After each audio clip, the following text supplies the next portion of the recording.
குரு பிரம்மா, குரு விஷ்ணு, குருதேவோ மகேஸ்வரக, குரு சாட்சாத் பரபிரம்மா, தஸ்மை ஸ்ரீ குருவே நமக. என் அன்பு ஸ்பிரிச்சுவல் டாக் தமிழ் நேயர்கள் அனைவருக்கும் என் அன்பு வணக்கங்கள். 2026 பராபவ தமிழ் புத்தாண்டு வாழ்த்துக்கள். வாழ்க வளமுடன். All the best. ஆயுள், ஆரோக்கியம், ஐஸ்வர்யம், மன நிம்மதி, சந்தோஷம் எல்லாம் உங்கள் குடும்பத்தில் சந்தோஷமாக வாழணும் அப்படிங்கிறது என்னுடைய சின்ன கோரிக்கை. 12 ராசிகளுக்கு எப்படி இருக்கும் இந்த தமிழ் வருஷம் அப்படின்னு பார்க்கலாம்.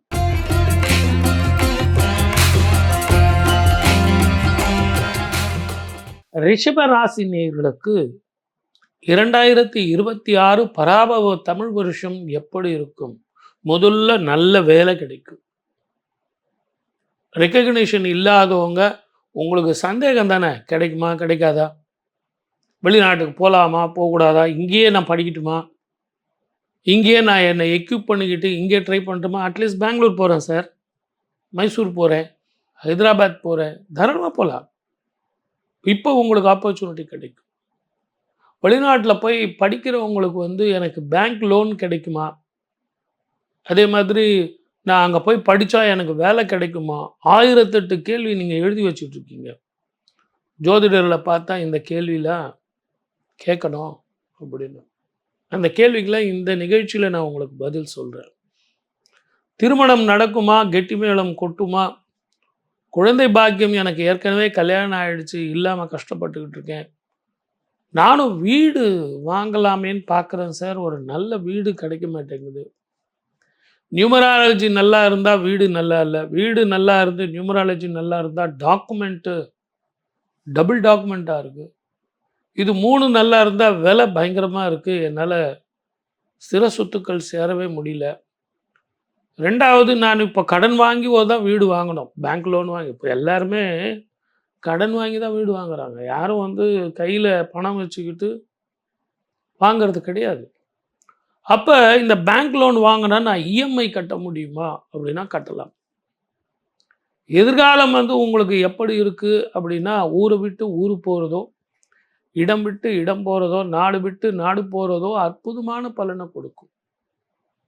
குரு உங்களுக்கு குடும்பம், வாக்கு, தனம் என்று சொல்லக்கூடிய 2ஆம் இடத்துலையும், 10ஆம் இடத்துல பாவி ஒருவன் இருந்தால் ராஜயோகம்னு சொல்லக்கூடிய ராகு உங்களுக்கு இருக்கிறதுனாலேயும் தாயினுடைய உடல்நிலையில் கொஞ்சம் அக்கறை செலுத்தணும்.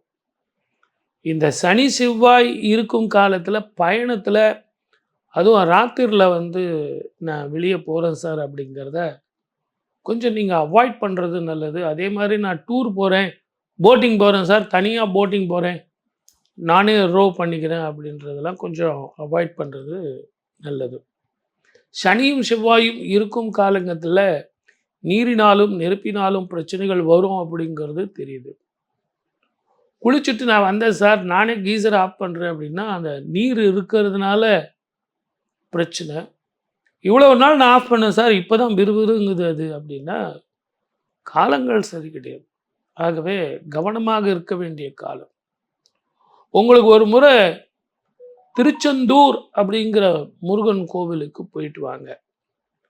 கடலில் குளிச்சுட்டு, நாழி கிணறுலையும் குளிச்சுட்டு, முதல்ல நிறைய பேருக்கு அது தெரியாது எதுக்காக அப்படின்னா, உடல் ஆரோக்கியம், ஸ்கின் சம்மந்தமான பிரச்சனைகள், உடம்புல நம்ம உஷ்ணத்தை நாட்டில் இருக்கோம், கிரேகம் ஃபுல்லாக அந்த உஷ்ணம் போகிறதுக்காகத்தான் உங்களுக்கு கடலில் குளிக்க சொல்கிறது. உப்பு தண்ணியில் குளிக்கும்போது தேக ஆரோக்கியம், வேர்வையினுடைய துளிகளெல்லாம் அருமையாக க்ளீன் ஆகிடும். அதே மாதிரி உங்களுக்கு நாழி கிணறுல குளிக்கும்போது மன நிம்மதியும் சந்தோஷமும் ஆத்ம பலமும் கிடைக்கும்.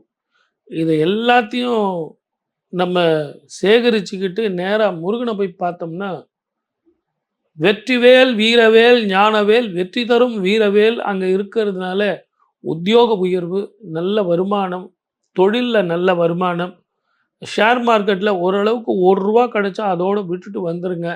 வேர்ல்டு த்ர்ட் வார் இருக்குன்னு சொல்லியிருக்கேன், கவனமாக இருங்க. நான் சொன்ன கோவிலுக்கு போயிட்டு முருகான்னு சொல்லிட்டு பன்னீர் இலையினுடன் கூடிய அந்த விபூதியை வச்சிங்கன்னா வாழ்க்கை முழுவதும் வெற்றிதான். வெற்றிவேல் வீரவேல். ரிஷப ராசிக்காரர்களுக்கு ஒரு 75% சூப்பரா இருக்கும். 2026 பராபவ வருஷம் எப்படி இருக்கும் உலகத்துக்கு அப்படின்னு பார்க்கும்போது, இந்த ஆண்டு சனி குருவோட வீட்டில் இருக்கார். புதனுடைய வீட்டில் குரு இருக்கார். சதய நட்சத்திரம் கும்பராசியில் காலையில் 8:35க்கு தமிழ் வருட பிறப்பு பிறக்குது.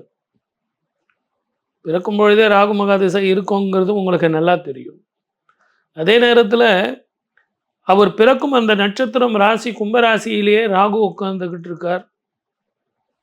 சிம்மத்தில் கேது இருக்கார். இந்த ஆண்டு எல்லாருமே குரு பலன் சொல்லும்போது குரு மிதுனத்தில் இருக்காருன்னு சொல்லுவாங்க. ஆனால் 1/6/2026 குரு உச்சமடைகிறார். 12 வருஷங்களுக்கு ஒரு முறை உச்சமடைகிறார். அவர் உச்சமடைந்து 9ஆம் பார்வையாக சனீஸ்வரரை பார்க்குறார். குரு தன்னுடைய வீட்டை தானே பார்க்குறார். இது ஒரு விசேஷமாக இருந்தாலும் 12 வருஷங்களுக்கு ஒரு முறை தான் இப்படி ஒரு அபூர்வம் அதிசயம் நடக்கும். குரு பார்க்க கோடி நன்மைன்னு சொல்லுவாங்க. ஏன்னா இந்த குரு தன்னுடைய வீட்டை பார்க்கும்போதும் சனீஸ்வரனுடைய கோபமும் தாபமும் குறைஞ்சு விடுது.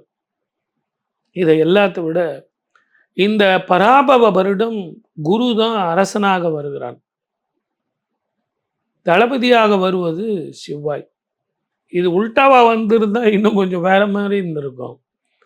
ஏன்னா இந்த காலகட்டத்தில் இப்போ நமக்கு எலெக்ஷன் வரப்போகுது.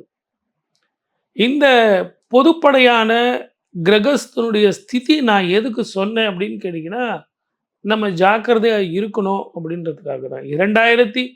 2019 இருந்தே நான் நிறைய ப்ரிடிக்ஷன்லாம் சொல்லிக்கிட்டு வரேன். நீங்கள் பார்த்துருந்தீங்கன்னா அந்த ரெஃபரன்ஸ் நிறைய பேர் என்னுடைய இதெல்லாம் சேமித்து வச்சுருக்கீங்க. உங்களது அன்புக்கு ரொம்ப நன்றி. 2019 டிசம்பர்லேயே நான் 2020க்கான ஆண்டு பலன் சொல்லும்போது, இயற்கை அழிவுகள் வரும், அதே நேரத்தில் பயணத்தில் கவனமாக இருக்கணும், இன்ஃபெக்ஷன் வரும், வியாதிகள் வரும் அப்படின்னு சொல்லியிருக்கேன். அப்போ நமக்கு கொரோனா வந்தது. அதே நேரத்தில் 2031 வரைக்கும் சனீஸ்வரர் ரிஷபத்தை மாறும் வரை உங்களுக்கு ஒரு பதட்டமான சூழ்நிலை இருந்துக்கிட்டே இருக்கும். ஒரு பிரச்சனை போனால் ஒரு பிரச்சனை. அதே நேரத்தில் உங்களுக்கு போர் பதட்டம், தீவிரவாதங்களால் பிரச்சனைகள், வேற்றுமொழி இனத்தவர்களால் பிரச்சனைகள், உள்நாட்டு கலவரங்கள், பயணத்தில் பிரச்சனை, நீரினாலும் நெருப்பினாலும் தீயினாலும் இயற்கை அழிவுகளாலும் நேச்சுரல் கலாமிட்டிஸ், வெள்ளம், இதெல்லாம் பிற்கூற்றிலே இருக்கும். முற்கூற்றிலே வறட்சி இருக்கும், அதிகமான வெயில் இருக்கும். இந்த காலகட்டத்தில் இப்படியெல்லாம் ஏன் சார் இருக்குது? எங்களுக்கு ஒரு நிம்மதியான வாழ்க்கை எப்போ தான் வரும் அப்படின்னா, சனியும் செவ்வாயும் சேரும் காலம், சனி செவ்வாய் பார்க்கும் காலம். இதை எல்லாத்த விட 2019 இருந்தே தனுசுல 4 கிரகங்கள், மகரத்தில் 4 கிரகங்கள், கும்பத்தில் 4 கிரகங்கள், மீனத்தில் 4 கிரகங்கள் சேர்க்கை. யாரெல்லாம் யாரோடெல்லாம் சேரக்கூடாதோ அவங்களோட சேர்றது தான் இப்படிப்பட்ட ஒரு பதட்ட நிலை. போர் பதட்டம், விலைவாசிகள் ஏற்றம், பொருளாதார வேர்ல்டு வார் வந்தே தீரும். பொருளாதாரத்தில் வேர்ல்டு வார். ரெண்டாவது, இப்போ நடக்கிற ஈரான் இஸ்ரேல் பிரச்சனை கூட நல்லா யோசித்து பாருங்க. பொருளாதாரத்தினுடைய பாதிப்பு, தங்கம் விலை ஏற்றம், வெள்ளி விலை ஏற்றம், அதே மாதிரி ஷேர் மார்க்கெட் டவுன். ஆனால் இந்த குண்டெல்லாம் போடுறாங்க இல்லையா, இந்த குண்டெல்லாம் போட்ட பிறகு அதனுடைய தாக்கம் உங்களுக்கு வேற மாதிரி இருக்கும். உடல் ஆரோக்கியத்தை பாதிக்கும். ஸ்கின் சம்பந்தமான பிரச்சனைகள், வயிறு, நரம்பு சம்பந்தமான பிரச்சனைகள், போர் பதட்டம் ஒரு பக்கம் நமக்கு வைப்ரேஷனை கொடுத்ததுன்னா, போர் முடிஞ்ச பிறகு மருத்துவ செலவுகளுக்கான பிரச்சனைகள் கொடுக்கும். உலகமெங்கும் அந்த இன்ஃபெக்ஷன் இருக்கும். மொத்தத்தில் 2026 பராபவ வருஷம் கொஞ்சம் கவனமாக இருந்தால் மழை போல வர்ற பிரச்சனைகள் இந்தியாவுக்கு எதுவும் வராது. தமிழ்நாட்டை பொறுத்த வரைக்கும் எலெக்ஷன் ஏப்ரல் மாதம் 23ஆம் தேதி அமையிறதும், மே மாதம் 4ஆம் தேதி அக்னி நட்சத்திரம் ஆரம்பிக்கும் காலத்தில் முடிவுகள் வர்றதும் புதிய முகம்தான் முதலமைச்சராக வருவார். நீங்கள் நினைக்கிற சினிமா நடிகர் அல்ல. என்னுடைய கால்குலேஷனை பொறுத்த வரைக்கும் நான் எந்த கட்சியும் சேராதவன். நான் யாருக்கும் சொல்ல வேண்டிய அவசியம் இல்லை. அவங்கவுங்க உழைக்கிறாங்க, அவங்கவுங்க ஜெயிக்கிறாங்க. என்னுடைய கணிப்பில் சினிமாவினுடைய யுகம் அரசியலில் முடிஞ்சிருச்சு அப்படின்னு நான் நினைக்கிறேன்.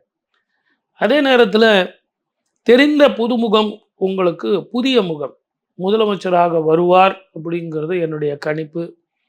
மக்களாட்சி தான் அமையும். மக்கள் யாரெல்லாம் விரும்புகிறார்களோ, இப்பெல்லாம் மௌன புரட்சி, மௌனியாக இருக்காங்க. சார் நீங்கள் யாருக்கு சார் ஓட்டு போட போகிறீங்க அப்படின்னா ஒருத்தனும் சொல்ல மாட்டேங்கிறான். கருத்து கணிப்பு முன்னாடிலாம் எடுத்து ரொம்ப தெளிவாக சொல்லுவாங்க. ஆனால் இப்போ மக்கள் எல்லாம் அப்படியே இரும்பு மாதிரி கெட்டி கெட்டி போய்விட்டார்கள். இந்த தேர்தலுக்கு பழகி போயிட்டாங்க. ஏன்னா 1950 இருந்தே தேர்தல் வந்து வந்து வந்து இதையெல்லாம் பார்த்துட்டாங்க. ஓப்பனாக பேசி என்ன சார் ஆக போகுது? நேராக போயிட்டு நமக்கு யாரை பிடிக்குதோ அவங்களுக்கு ஓட்டு போட்டு வந்துடலாம். வெளியே வந்து யார் கேட்டாலும் உங்களுக்கு தான் நான் ஓட்டு போட்டேங்க அப்படின்னு சொன்னால் அந்த கருத்து கணிப்பு சரி வருமா? அதே மாதிரி தான் ஜோதிடத்தில் யார் வருவாங்கங்கிறது தெளிவாக சொல்லலாம். ஆனால் எல்லா கட்சிக்காரர்களும் கூட்டணி அமைச்சுக்கிட்டு எவ்வளவு கஷ்டப்பட்டு 234 தொகுதியில் இந்த உச்சம் பெற்ற வெயிலில் வந்து அக்னி நட்சத்திரத்தில் தன்னுடைய வேர்வையெல்லாம் சிந்தி உழைத்து மக்கள் ஓட்டை வந்து கேட்குறாங்க. இதை நாம் 2 பேரும் உக்காந்துக்கிட்டு ஏசி ரூமில் உட்காந்துட்டு இவங்க தான் வருவாங்க அவங்க தான் வருவாங்கன்னா அது நல்லா இருக்குமா? ஆகவே பொறுத்திருங்கள், மக்களாட்சி மலரும்.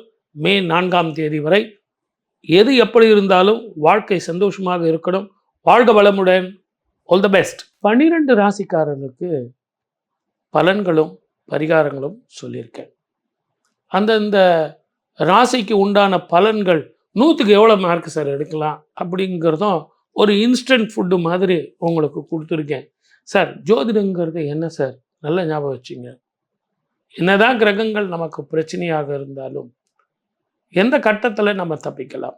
12 கட்டத்தில் எந்த கட்டம் எனக்கு லாபம் தரும், மன நிம்மதியை தரும், வெற்றி தரும் அப்படிங்கிறதான் கணக்கு. ஆகவே தயவு செஞ்சு மன சஞ்சலம் வேண்டாம். எல்லோரும் எல்லாம் பெறணும். அதை தவிர வேற ஒன்றறியேன் பராபரமே அப்படிங்கிறதான் இந்த நிகழ்ச்சியினுடைய முடிவு. ஆகவே 12 ராசிக்காரர்களும் இந்த பலன்களை கேட்டு பரிகாரங்களை செஞ்சு எது எப்படி இருந்தாலும் என் தாய்க்கன்றோ தினம் தினம் என் கவலை, எனக்கு என்ன சார் கடவுள் இருக்கும்போது அப்படின்னு சொல்லிட்டு உங்கள் ஜாதகத்துக்கு கிரக நிலைகள் எப்படி இருக்குன்னு ஜோதிடர்கிட்ட போய் கேட்கணும். இதெல்லாம் பொது பலன், ஒரு இன்ஸ்டன்ட் ஃபுட்டு. ஆகவே உங்கள் ஜாதகத்தை ரெஃபர் பண்ணிங்கன்னு சொல்லி வாய்ப்பளித்த அத்தனை நல்ல உள்ளங்களுக்கும் நன்றி, வணக்கம். சர்வே ஜனா சுகினோ பவந்து.